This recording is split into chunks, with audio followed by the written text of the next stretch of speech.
మిసాల పిల్ల నీ ముక్కు మీద కోపం కొంచెం. సంక్రాంతికి సినిమా హిట్ కొట్టాలంటే ముందు పాటలతో జనాన్ని ఊపేయాలి. ఆ విషయంలో ఈసారి ఎవరు గెలిచారు, ఏ పాట జనాల్లో ఎక్కువగా నానుతోంది అని ఆరా తీస్తే ఫలితాలు చాలా ఆసక్తికరంగా ఉన్నాయి. ఈ సంక్రాంతి రేసులో ఉన్న సినిమాల్లో పాన్ ఇండియా హంగుల్లో లేని సినిమా మన శంకర్ వరప్రసాద్ గారు. కానీ మ్యూజిక్ విషయంలో మాత్రం ఇదే సినిమా టాప్ ప్లేస్ లో ఉంది. సంగీత దర్శకుడు భీమ్ సిసిరోలియో స్వరపరిచిన మీసాల పిల్ల పాట పక్కా మాస్ బీట్ తో ఉండటంతో కుర్రాళ్ళు పూనకం వచ్చినట్టుగా ఊగిపోతున్నారు.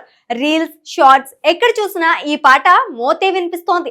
సినిమాపై హైప్ పెరగటానికి ఈ ఒక్క పాట చాలు అని విశ్లేషకులు అంటున్నారు. మరోవైపు ప్రభాస్ సినిమా ది రాజా సాబ్ పై ఆకాశమంత అంచనాలు ఉన్నాయి. కానీ ఫస్ట్ సింగిల్ రెబల్ సాబ్ ఆ అంచనాలను అందుకోలేకపోయింది. తమన్ నుంచి ఆశించిన ఆ కిక్ ఈ పాటలో లేదని, ట్యూన్ చాలా రొటీన్ గా ఉందని ఫ్యాన్స్ సోషల్ మీడియాలో కామెంట్స్ చేస్తున్నారు.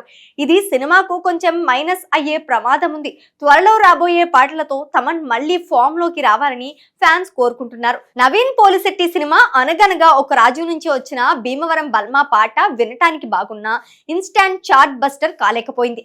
మెల్లగా ఎక్కే పాటలా కనిపిస్తోంది. రవితేజ గారి భర్త మహాశైలకు విజ్ఞప్తి సినిమా నుంచి వచ్చిన బెల్లా బెల్లా పాటలో విజువల్స్ బాగున్నా ఆడియో పరంగా పెద్దగా సౌండ్ చేయలేకపోయింది. విజయ్ జననాయకుడు పాట కూడా తెలుగు ప్రేక్షకులకు అంతగా కనెక్ట్ కాలేదు.